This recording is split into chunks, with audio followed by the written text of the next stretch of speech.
جی السلام علیکم ورحمۃ اللہ وبرکاتہ۔ آج دوسرا پیر ہے جناب، درس کی محفل نہیں ہے، اور سچ مچ دل خون کے آنسو ہوتا ہے۔ ہم تو صرف کہتے ہوتے ہیں نا مس یو، اب ہمیں پتہ چلتا ہے مس یو کیا ہوتا ہے۔ جیسے بندہ کسی کو کہے نا صبر کرو اور پھر خود صبر کرے، تو دونوں کا فرق سمجھ میں آتا ہے نا۔ جیسے بندہ کاغذ پہ لکھے آگ اور ہتھیلی پہ رکھے آگ، تو دونوں میں فرق ہوتا ہے۔ بالکل اسی طرح درسوں پہ، میلادوں پہ، محافل پہ اور آپ سب پہ صبر کرنا انتہائی مشکل کام ہے۔ اللہ تعالیٰ یہ وقت خیر کے ساتھ جلدی سے گزارے، اور اللہ تعالیٰ ہمیں پھر سے ہماری محافل محبوب اللہ نبی علیہ الصلوۃ والسلام کی بارگاہ کریمی اور رحیمی میں حاضری پھر سے نصیب فرمائے کہ ہم سب اکٹھے ہوں، مل کے نعت سنیں، مل کے نعت پڑھیں، اور اللہ تعالیٰ ہم سب کو مل کے کھڑے ہو کے آقا کریم کی بارگاہ میں سلام بھیجنے کی، پڑھنے کی، دعا کرنے کی، قرآن کریم سننے کی پھر سے دوبارہ سعادت عطا فرمائیں۔ سچ بات یہی ہے کہ نعمت کا زوال ہو جاتا ہے نا، پھر نعمت کی قدر آتی ہے۔ شاید آپ کو بھی نہ احساس ہوتا ہو اس سے پہلے کہ اللہ نے آپ کو کیسی بڑی سعادت بخش رکھی تھی،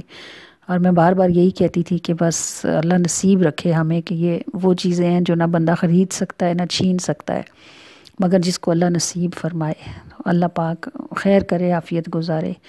کسی کا بھی کوئی بھی نقصان نہ ہو، اور اللہ تعالیٰ ہمیں پھر سے ہماری کھوئی ہوئی نعمتیں نصیب فرمائے، اور اللہ ہمیں ان کی قدر کرنے کی توفیق عطا فرمائے۔ تو یہ نعت شریف ہے آج کی۔ الحمدللہ کہ سارے راستے بند بھی ہو جائیں تو مدینہ کی طرف جانے والا دروازہ ہمیشہ کھلا ہی رہتا ہے، کہ جب بھی مشکل کی گھڑی آتی ہے ان کی رحمت کی گھٹا چھاتی ہے۔ جب بھی مشکل کی گھڑی آتی ہے ان کی رحمت کی گھٹا چھاتی ہے، نہ تو وہ دور ہیں نہ ہی غافل، بس بشارت تو یہ بتاتی ہے، اور روز محشر انا لہا ہوگا، آج بھی یہی صدا آتی ہے، اور پیار کی ریت ان سے جانی ہے، یہ تو یک طرفہ بھی نبھاتی ہے، اور ہائے کیا منہ انہیں دکھائیں گے، کوئی دن ہے کہ جان جاتی ہے، نہ تو وہ دور ہیں نہ ہی غافل، بس بشارت تو یہ بتاتی ہے، روز محشر انا لہا ہوگا۔ کتابوں میں تو لکھا ہے نا کہ قیامت والے دن رسول اللہ صلی اللہ علیہ وآلہ وسلم جب سارے انبیاء کرام سے بندے تھک جائیں گے اور سب سے مایوس ہو جائیں گے، تو پھر حضور کے پاس جائیں گے اور ان سے شفاعت کی التجا کریں گے، تو میرے آقا فرمائیں گے انا لہا، آج کے دن میں ہی ہوں۔ مگر آپ یقین کریں کہ دنیا میں بھی یہی ہے کہ بس سرکار ہی ہیں، وہی ہیں جو آج بھی اپنے امتیوں کے غمخوار ہیں، اور آج بھی اپنے امتیوں پہ نظر بھی رکھتے ہیں اور امتیوں کی خبر بھی رکھتے ہیں،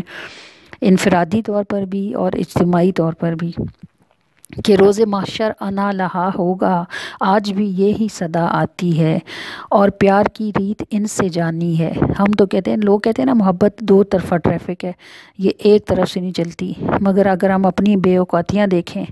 اور ان کی نگاہ رحمت دیکھیں تو سمجھ آتا ہے کہ جو پیار کرتا ہے وہ صرف معاف کرتا ہے، اور جو معاف کرتا ہے بس وہ نبھانے کا ہر ظرف بھی رکھتا ہے، حوصلہ بھی رکھتا ہے، کہ پیار کی ریت ان سے جانی ہے، یہ تو یک طرفہ بھی نبھاتی ہے، اور ہائے کیا منہ انہیں دکھائیں گے، کوئی دن ہے کہ جان جاتی ہے، جب بھی مشکل کی گھڑی آتی ہے ان کی رحمت کی گھٹا چھاتی ہے۔